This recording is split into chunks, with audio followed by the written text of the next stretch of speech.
Hey, thanks so much for joining us here on 9 News Plus for a detailed look at your, windy and again, dry forecast for us across much of Colorado, including the Denver area. I'm meteorologist Chris Bianchi. By the way, feel free to leave some of those comments. I'll try and answer as many of those questions that you might have as possible. So right now, Fort Collins, you can't really see the wind all that much yet, but those winds kind of crank on up over the next couple of hours. So those winds, unfortunately, will be back in play. I know again. I'll actually explain why it's been so windy for so long here in just a second, but I think the main takeaway, it's that bottom one.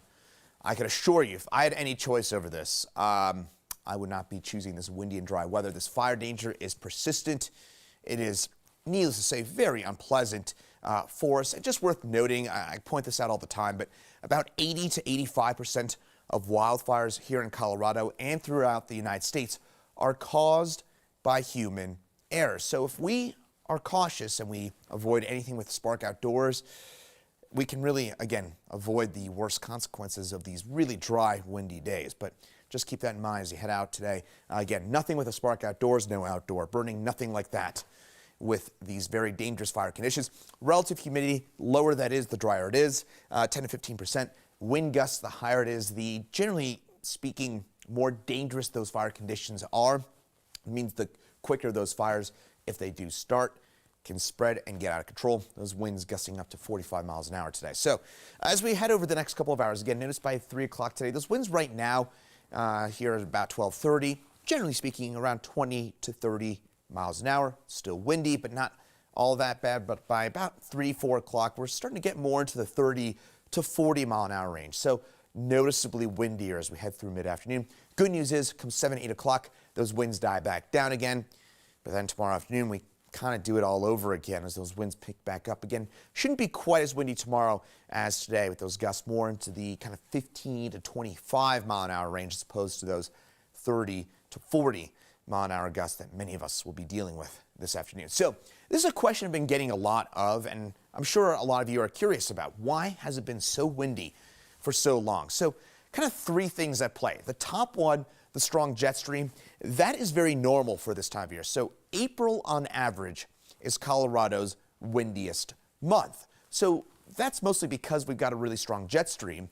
And the jet stream is that narrow ribbon of really strong winds, about 30,000 feet up, that dictates a lot of our weather. And it's really cold north of us right now, right? Still winter-like, for example, in Canada. And south of us, it's really starting to warm on up. And that in-between spot is the jet stream, and that tends to be stronger this time of year because of those big temperature clashes. Now, those storms that we've been kind of talking about, they've been, and why it's been so dry, those storm systems have been staying just to our north. You might be seeing that the Dakotas, Bismarck, North Dakota, seeing like 2 feet worth of snowfall. Those storms are staying just north of us, and that means we're left behind with just kind of this windy, dry weather. All that air is flowing from high to low pressure, and it's flowing into those storm systems, and we're kind of caught in between. We get these really windy conditions as a result, and that storm pattern with those storms staying just north of us, it's been stubborn for a little while, and that is why it has been so windy for so long. And unfortunately, what we're dealing with is just, again, these dry, windy days, day after day, or so it feels. Current temperatures, a lot of 40s and 50s for us on the eastern plains, 20s, 30s, and some low 40s for us on up into the mountains. Today here in Denver does warm on up to around 60 degrees. Still windy, as I mentioned. Those winds sustained around 15 to 25 miles an hour, gusts 30 to 35 here in Denver. And those highs 50s, 60s, eastern plains, 40s, and 50s on up into the mountains. All right, let's get to some good news. This is good. We like to see the snow, right? Here into the mountains, we need it. And we're still a little bit below average on our snowpack. We did get a good 20 inches of snow for us in Winter Park. So enough snow to make a difference. I know the skiers will like that, but of course it's the water that comes from that 20 inches of snow that we really care about. That is good news. Keystone 8 inches, so widespread, pretty decent, 6 inches plus worth of snowfall for us into the mountains. And still a few leftover flurries into the northern mountains. If you're driving over Berthoud Pass, you're heading up to Winter Park, or say you're taking Rabbit Ears Pass, again, Highway 40 north of 70, you will be looking at some leftover flurries, maybe another inch or so later on today, but most of the snow already over and done with. But watch as we get into tomorrow morning, we'll see that snow kind of fill back in here from I-70 on north, and nothing too crazy from this. It's a weak system that, again, mostly stays to our north.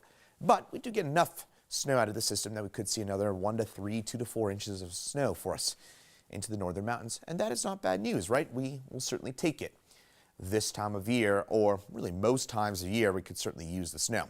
Lows tonight, 20s, 30s, eastern plains. You head on up into the mountains, a lot of kind of 20s and 30s for us up here as well. No big deal in terms of those lows. Pretty seasonable stuff for the middle of April. As we head into your day tomorrow, mostly sunny skies. I think we do see some afternoon clouds once again. Highs in the mid-60s, which is very seasonable for this time of year. It's right where we should be. Winds out of the west at 10 to 20 miles an hour. So as mentioned, it will still be noticeably windy tomorrow, but not as windy as today.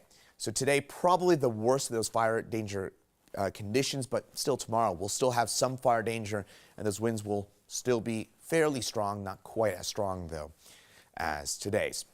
Forecast highs for tomorrow, 60s, 70s, eastern plains, 30s, 40s, and 50s, depending on your elevation, on up into the mountains. All right, that 7-day forecast, do we have any relief in sight from all this windy, dry, and I guess relatively cool weather? Well, we do get one of those three things knocked out. It does warm on up next week. We do get those temperatures on up into the 70s, maybe even low 80s. I think by the end of next week, we are going to be talking about those temperatures really getting on up into the, again, low to maybe even mid 80s by the end of next week. So that is some good news, right? We'll certainly take that.